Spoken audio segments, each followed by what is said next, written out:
Bismillahirrahmanirrahim. I am Dr. Isma. We shall be continuing with urine formation part 3, tubular reabsorption and tubular secretion. Proximal tubular reabsorption. Normally about 65% of filtered load of sodium and water and a slightly lower percentage of filtered chloride are reabsorbed by the proximal tubules before the filtrate reaches the loop of Henle. These percentages can be increased or decreased in different physiological conditions. The proximal tubules have a high capacity for active and passive reabsorption, and it is due to the special cellular characteristics of the proximal tubular cells.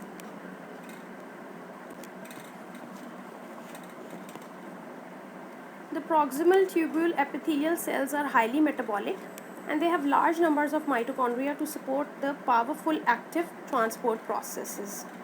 In addition, the proximal tubular cells have an extensive brush border on the luminal side, which is the apical side of the membrane, as well as an extensive labyrinth of intercellular and basal channels, and all these together provide a large membrane surface area on the luminal and the basolateral sides of the epithelium for rapid transport of sodium ions and other substances.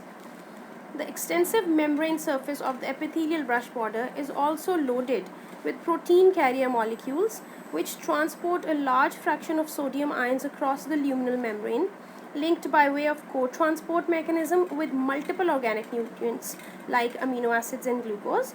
In addition, sodium is also transported from the tubular lumen into the cell by counter-transport mechanisms which reabsorb sodium while they secrete substances like hydrogen ions. The secretion of these hydrogen ions into the tubular lumen is an important step in removal of bicarbonate ions from the tubule by combining hydrogen with bicarbonate to form carbonic acid, which is then dissociated into water and carbon dioxide.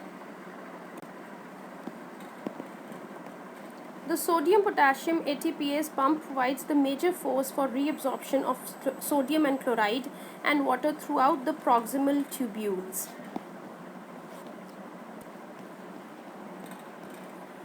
There are, however, some differences in the mechanisms by which sodium and chloride ions are transported through the luminal side of the early and the late portions of the proximal tubular membrane. The first half of the proximal tubules, sodium is reabsorbed by co-transport along with glucose, amino acids and other solutes, but in the second half of the proximal tubule, there is little glucose and amino acid left to be reabsorbed. Instead, sodium is now reabsorbed mainly with chloride ions. In the second half of the proximal tubule, there is a relatively high concentration of chloride, which is 140 milliequivalents per liter, as compared to the early half of the proximal tubule, where the concentration of chloride is only 105 milliequivalents per liter. And because when sodium is reabsorbed, it preferentially carries glucose, bicarbonate and organic ions in the early part of the tubule, it leaves behind a solution of high concentration of chloride in the second half of the tubule. As a result, the higher chloride concentration favors the diffusion of this ion from the tubular lumen through the intercellular junctions into the renal interstitial fluid.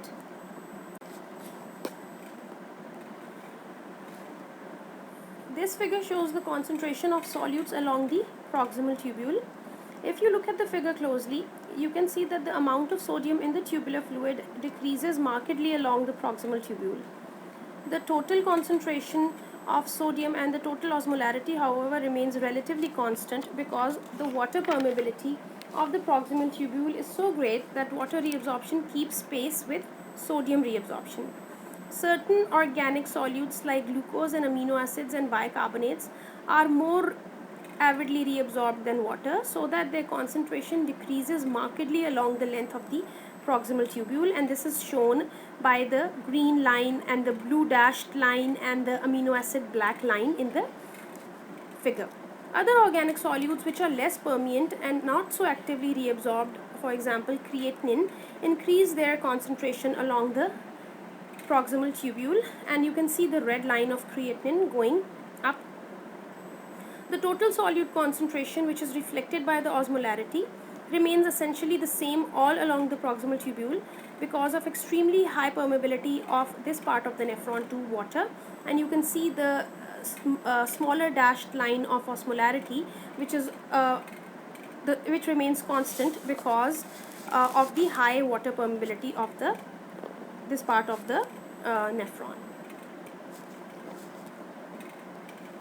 The proximal tubule is also an important site for secretion of organic acids and bases like bile salts, oxalates, urates, and catecholamines.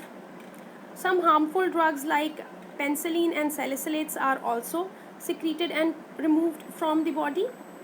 And pH is another substance which is rapidly secreted, so that an average person can clear about 90% of pH from the plasma and excrete it in the urine. And this is the reason why the rate of pH clearance can be used to estimate the renal plasma flow. Solute and water transport in the loop of Henle. The loop of Henle consists of three functionally distinct segments: the thin descending segment, the thin ascending segment, and the thick ascending segment.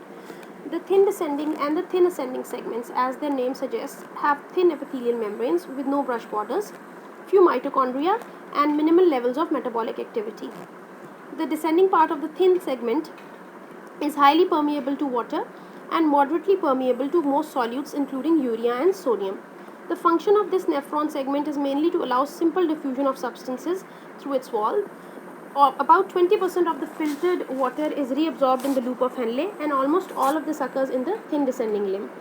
The ascending limb, including both the thin and the thick portion, is virtually impermeable to water, and this is a characteristic that is very important for the concentration of urine. The thick segment of the loop of Henle, which begins about halfway up the ascending limb, has thick epithelial cells which have high metabolic activity, and they are capable of active reabsorption of sodium, chloride, and potassium. 25% of the filtered load of sodium, chloride, and potassium are reabsorbed in the loop of Henle, mostly in the thick ascending limb. Considerable amount of other ions like calcium, bicarbonate, and magnesium are also reabsorbed in the thick ascending limb.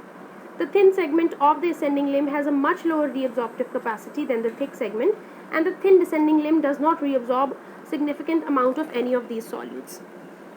An important component of the solute reabsorption in the thick ascending limb is the sodium-potassium ATPase membrane in the epithelial cell basolateral membrane. The reabsorption of other solutes in the thick segment of the ascending limb is closely linked to reabsorptive capability of the sodium-potassium ATPase pump, which maintains a low intracellular sodium concentration. The low intracellular sodium concentration in turn provides a favorable gradient for movement of sodium from the tubular fluid into the cell. In the thick ascending limb, movement of sodium across the luminal membrane is mediated primarily by one sodium 2-chloride and one potassium cotransporter. This cotransport protein carrier in the luminal membrane uses the potential energy which is released by downhill diffusion of sodium into the cell to drive the reabsorption of potassium into the cell against a concentration gradient. The thick ascending limb is a site of action of powerful loop diuretics like furosemide, ethacrenic acid, and bumetanide, all of which inhibit the action of this sodium 2-chloride potassium cotransporter. The ascending thick limb also has a sodium hydrogen counter-transport mechanism in its luminal membrane, which mediates sodium reabsorption and hydrogen secretion in this segment. There is also a significant paracellular reabsorption of cations like magnesium, calcium, sodium, and potassium in the thick ascending limb, owing to a slight positive charge of the tubular lumen relative to the interstitial fluid.